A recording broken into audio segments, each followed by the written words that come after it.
we're going to take the if function several steps further. I'm going to introduce you to another concept here called nesting functions.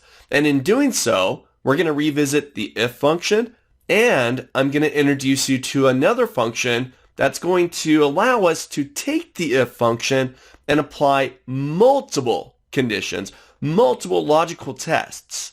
And this function that I'm thinking about is called AND. Take a look. Here's the example that I want to walk you through. So I'm still inside this same exercise file. I've got the goals. Yes, no, no, yes, yes. Great. Now what I want to figure out is whether or not these individuals met the bonus status. Now, what is the bonus status? Well, I'm going to make something up here. Listen to this. In order for each employee individually to receive the bonus, this would be some type of monthly bonus, they need to do 5 things. 1, they had to have met the goal. Okay, so right off the bat, there's one condition, and we already know 2 of them did not meet the bonus because they didn't meet the monthly goal. Okay, well, that's just one condition. They also, and they need to have met, let's say, $8,000 or more dollars each week. Okay, so 5 things. They had to have met the goal, and each week 1, 2, 3, and 4 here, they had to have made more than $8,000. All right, catch all that? 5 things, goal, and 4 weeks. Well, you know what?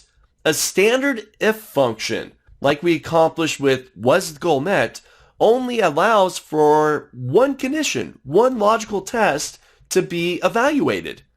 Well, I've got 5 different things that I want to evaluate here. And you know what? I'm going to streamline it even more, and I'm going to say there's 2 things. And I'll explain more why here in just a moment. Now, this is going to involve us tweaking the if function a little bit to get it to do more for us. And we're going to do this by taking another function, something called the AND function, and nesting it within the if. Take a look. So I'm going to do the first bonus status. This will be for H. James. This is the side of cell I5.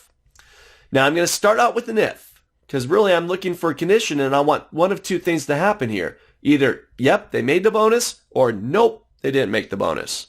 So I'm going to start with an if. I5, I'm going to formulas, logical, then I'll find if. And look at that. 2 up, I see and. We're going to come back to that here in a moment. I'm going to grab if. So once again, this opens up my function arguments window. Got the 3 different arguments, the logical test, the value of true, and the value of false. Now, remember, it's a standard if function only allows us to perform one evaluation, one logical test. Well, I need multiple. I need more than one. Okay? Well, in order for me to do that, I'm going to type in here, inside the logical test, I'm going to type in and.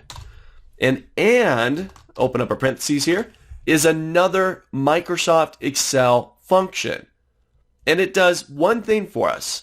It allows us to evaluate multiple tests in AND fashion, meaning, is this true? And is this true? And is this true? You can do up to 255 tests using the AND function. Now, to help visually see this, I'm going to go up to my formula bar, and I'm going to click where it says AND. This will change my function arguments window to the AND function. And now I've got 2 tests in there, but down below you can see you can have up to 255 conditions or tests. Now I'm going to start specifying mine. I'll go to logical 1, and first thing, they had to have met the goal. So I'm going to click inside of H5 and say, hey, does H5 equal yes?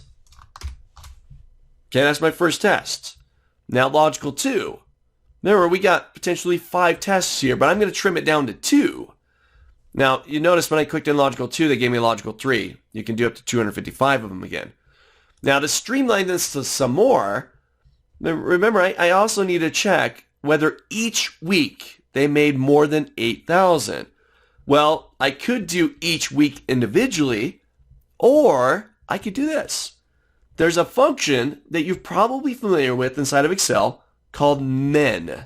It stands for minimum. And all it needs is a range of cells. So what I'm going to do here is say, okay, well, hey, if the minimum of this group of cells, let's see, what is that?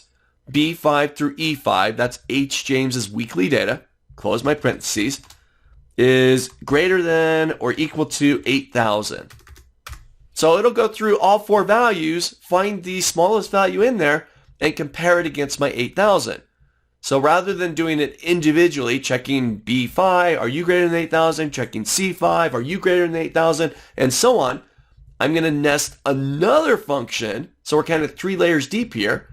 A min function inside the and, which is inside the if, that'll figure out what the smallest value is and then compare it to 8,000. I love this. Creating these more dynamic calculations by nesting functions within functions. Now, this is still the and. I'm done. I'm now going to go back to my if. So I'll click on if up here at the top. Now I need to finish out the if function. So if it's true, then I'll say bonus. There we go. And if it's not true, then I'm going to say no bonus. There we go. All right. Now that's it. I'm going to go ahead and hit OK. Bonus, first person. They met the goal. Oh, they made more than $8,000 each week. Try this out. Jump into the exercise file, create the if for the bonus status, start with H. James, and nest in the and for multiple conditions. And if you like, bring in the min as well so that you can check all 4 weeks in one function. And then when you're done, just copy that down using the autofill. There we go. Bonus, no bonus, no bonus, bonus, no bonus. Ooh, this person made the bonus or met the goal, but they didn't get the bonus. Let's see.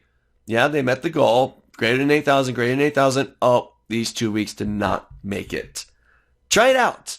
A very dynamic function using the if, using the and potentially a minimum as well. Try it out.